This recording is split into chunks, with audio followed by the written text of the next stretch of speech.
Velkommen til Snehelvede på Pærgård den 30. januar 2010. Vi starter inde i Stenlængen, Kampestensslængen, og kigger nu ud over gårdspladsen.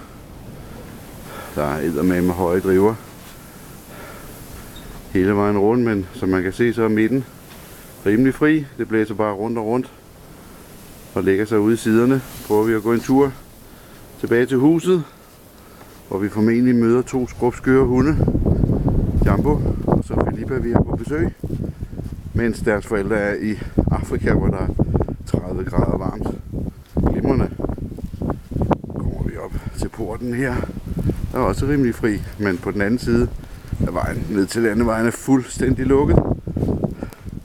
Så kigger vi op langs huset, og der er de hundene.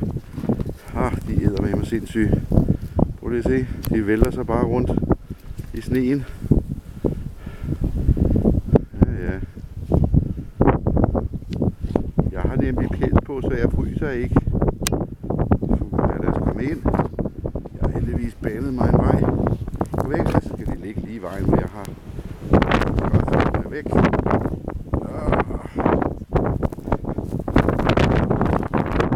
Måske kan se, så står det hele i et. Alt er lukket, alle veje, alle udkørsel frarådet. Det kan man se op langs huset, hvor der dog ligger nogle pæne driver. Nå, vi går indenfor.